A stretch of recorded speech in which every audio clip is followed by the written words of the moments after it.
اور پھر بھی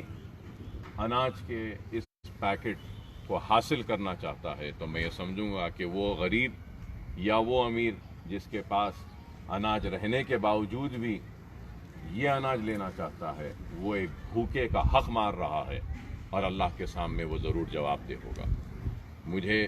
یہ بھی کہتے ہوئے فخر محسوس ہوتا ہے کہ حلقہ اسمبلی چندرائن گٹے میں ہم نے 16,000 کے قریب پیکٹس کو تقسیم کیا، تو ان 16,000 پیکٹس میں قریب 1,000 لوگ اس حلقہ چندرائن گٹے کے جب ہم پیکٹ لے کر ان کے گھر پر پہنچے تو گھر والوں نے کہا کہ اکبر صاحب سے بول دیجئے کہ ہمارے پاس اناج ہے، ہم کو ان پیکٹس کی ضرورت نہیں ہے، کسی اور ضرورت مند کو دیجئے۔ تو میں یہ سمجھوں گا کہ وہ شخص جس نے اس اناج کے پیکٹ کو لینے سے انکار کیا اس بنا پہ کہ اس کے گھر میں اناج ہے، تو اللہ مجھ سے زیادہ اس شخص کو اس کا اجر دے گا۔ کہ میں اپیل کروں گا کہ جن کے پاس ہیں وہ اصرار نہ کریں،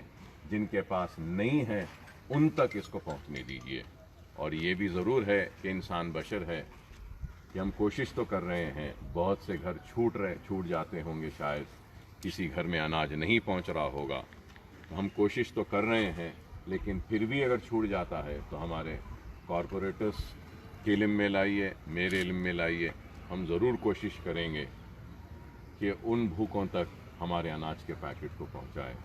لیکن ہو سکتا ہے کہ کوئی چھوٹ جائے گا، لیکن میں یہ ضرور کہوں گا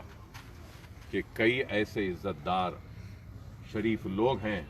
جو مانگ نہیں سکتے، کسی کے سامنے رجوع نہیں ہو سکتے، اپنی عزت کے خاطر اپنی بھوک اور اپنی تڑپ کو بیان نہیں کر سکتے۔ تو میں ہمارے کارکنوں سے اپیل کروں گا کہ ان لوگوں کا خاص خیال رکھیے جو عزت دار ہیں، اپنی عزت کے خاطر بھوک میں ہیں لیکن منگ نہیں سک رہے ہیں، ہم کو ان تک بھی پہنچ کر ان کو بھی دینا ہے۔ بہت سے لوگ ہوں گے جن کا ذاتی گھر ہے، لیکن اس کا مطلب یہ نہیں ہے کہ ان کے پاس اناج ہے۔ ذاتی گھر رہنے کے باوجود بھی وہ محتاج ہیں، بھوکے ہیں۔ ہم تک اگر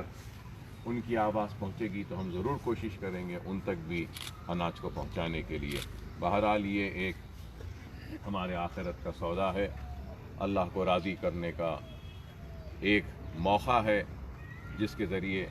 ہم اپنی آخرت کو سدھارنے کی فکر کر رہے ہیں۔ اور میں اللہ سے دعا کرتا ہوں کہ اللہ سبحانہ و تعالی ہم سب کو اس بیماری سے محفوظ رکھے اور ہم سب کو اس بیماری سے دور رکھے۔ اور آخر میں عوام سے، بالخصوص سارے شہر حیدرآباد اور جہاں تک بھی میری آواز جا رہی ہے، میں ان سے کہنا چاہ رہا ہوں کہ اگر ہم یہ سوشل ڈسٹینسنگ کو مینٹین کریں گے، گھروں میں رہیں گے، تو تبھی ہم اس بیماری سے بچیں گے۔ یہ بہت خطرناک بیماری ہے اور دنیا تھم چکی ہے، دنیا رک چکی ہے، اور ہزاروں کی تعداد میں روزانہ لوگ موت کا شکار ہو رہے ہیں۔ تو ایسے دور میں ہم کو بھی اپنی ذمہ داریوں کو محسوس کرنا ہوگا اور اپنے آپ کو اپنے گھروں میں محدود رکھنا ہوگا۔ ہو سکتا ہے کہ میں یہ سوچوں کہ مجھے ڈر نہیں ہے موت کا، لیکن یہ سوال میری اپنی زندگی کا نہیں ہے۔ میں اگر یہ سوچوں کہ مجھے ڈر نہیں ہے موت کا تو ٹھیک ہے، مجھے موت کا ڈر نہیں ہوگا، لیکن اگر مجھے وہ بیماری متاثر کرتی ہے اور میں باہر نکلوں گا تو میں کتنے لوگوں کو، جتنوں کو متاثر کروں گا، ان کی موت کا ذمہ دار میں رہوں گا۔ تو اس لیے ہم کو اس ذمہ داری کو سمجھتے ہوئے اپنے آپ کو محفوظ رکھنا ہوگا، اپنے افراد خاندان کو محفوظ رکھنا ہوگا اور گھروں میں رہنا ہوگا۔ اس لیے ہم لوگوں کو جمع کر کر اناج نہیں دے رہے ہیں، ہمارے کارکنوں کے ذریعے ان کے گھر تک اناج کو پہنچا رہے ہیں۔ تو میں عوام سے پھر سے اپیل کروں گا کہ یہ وقت اللہ کو راضی کرنے کا وقت ہے، عبادتوں کے ذریعے اللہ کو راضی کریے۔ یہ وقت اپنے گناہوں سے توبہ کرنے کا ہے، توبہ کر کے اللہ کو راضی کریے۔ اللہ جلال میں ہیں، اللہ غصے میں ہیں، اور اللہ اس لیے شاید غصے میں ہے کہ ہمارے اعمال اتنے خراب ہو چکے تھے کہ اللہ کا جلال ان بیماریوں کے شکل میں آ رہا ہے۔ تو میں سب سے اپیل کروں گا کہ اللہ کے جلال کے خاتمے کے لیے، اللہ کے غصے کے خاتمے کے لیے، اللہ کی رضا کے لیے ہم سب مل کر اللہ کو راضی کریں، اللہ کے سامنے گڑ گڑا کر اپنے گناہوں سے توبہ کرتے ہوئے انسانیت پر جو آج یہ وائرس کے ذریعے جو متاثر ہو رہے ہیں، ان متاثرین کو بھی ہم دعا کریں کہ اللہ ان متاثرین کو جلد از جلد صحت یاب کریں۔ اور میں یہ بھی اپیل ضرور کروں گا کہ وہ جو ڈاکٹرز، وہ جو نرسنگ سٹاف، وہ دوسرے ہیلتھ کے شعبے سے تعلق رکھنے والے جو ساری دنیا میں اور ہمارے ملک ہندوستان میں بھی آگے بڑھ کر ان متاثرین کی علاج کے لیے جو کام کر رہے ہیں، ہم سب کو ان کے اس خدمات کو بھی سمجھنا چاہیے اور اس بڑی قربانی کو ہم کو سمجھنا چاہیے کہ وہ جو ہیلتھ سیکٹر کے لوگ جو کام کر رہے ہیں، ان کے بھی گھر ہے، ان کے بھی بیوی بچے ہیں، لیکن وہ ان سب کو چھوڑ کر بیماروں کی علاج کے لیے آگے بڑھ کر کام کر رہے ہیں۔ ہم کو ان کے لیے بھی نہ صرف دعا کرنا چاہیے بلکہ میں کہوں گا کہ تعاون بھی کرنا چاہیے۔ اور پھر عوام کو اپنے گھروں میں رکھنے کے لیے جو پولیس آج دن رات روڈ پر بیٹھی ہے اور کوشش کر رہی ہے، لوگ کو سمجھا رہی ہے کہ گھروں میں رہیے، یہ بیماری ہے، تو میں ان پولیس آفیسرز کا بھی شکریہ ادا کروں گا۔ وہ سینیٹائز جو کر رہے ہیں، جو سینیٹیشن ڈپارٹمنٹ کے جو لوگ ہیں، جو صفائی کا عملہ جو صاف کر رہے ہیں، میں ان کا بھی شکریہ ادا کروں گا۔ گورنمنٹ کے سارے آفیسرز کا، سب جو کر رہے ہیں۔ اور آخر میں یہ سمجھوں گا کہ میں یہ بھی کہنا چاہوں گا کہ میرے ساتھ جو میرے ساتھی ہیں، جناب صمد بن عبداس صاحب، فہد بن عبداس صاحب، جناب سعید صاحب، وہاب صاحب اور نصیر غیاث صاحب، یہ 5 لوگوں کی ٹیم جو میرے ساتھ ہے، مل کر ہم جو یہ اناج کی تقسیم کا، اناج کو پیک کرنے کا جو انتظام کر رہے ہیں، میں ان کا بھی شکریہ ادا کرتا ہوں اور اللہ سے دعا کرتا ہوں کہ اللہ آپ کو، ہم کو، سب کو اس بیماری سے محفوظ رکھے اور آپ کو، ہم سب کو اللہ ہدایت دے کہ ہماری ذات سے جو بھی ممکن ہے ہم ایک دوسرے کی مدد کریں، کیونکہ یہ وقت ایک دوسرے کی مدد کرنے کا ہے، اور ہم ایک دوسرے کی جتنا مدد کریں گے تو وہ میں سمجھوں گا کہ ہم اس مدد کے ذریعے نہ صرف اپنی آخرت بلکہ اپنی زندگی کو بھی سدھار رہے ہیں۔ اللہ آپ کی، ہماری سب کی جو بھی خدمات ہے اس کو قبول کرے، اللہ میری بھی اس خدمات کو قبول کرے۔ سالار ملت ایجوکیشن ٹرسٹ کے زیر انتظام جو کام کر رہے ہیں، اللہ اس کو بھی قبول کرے۔ مجلس اتحاد المسلمین کے اراکین اسمبلی، اراکین بلدیہ،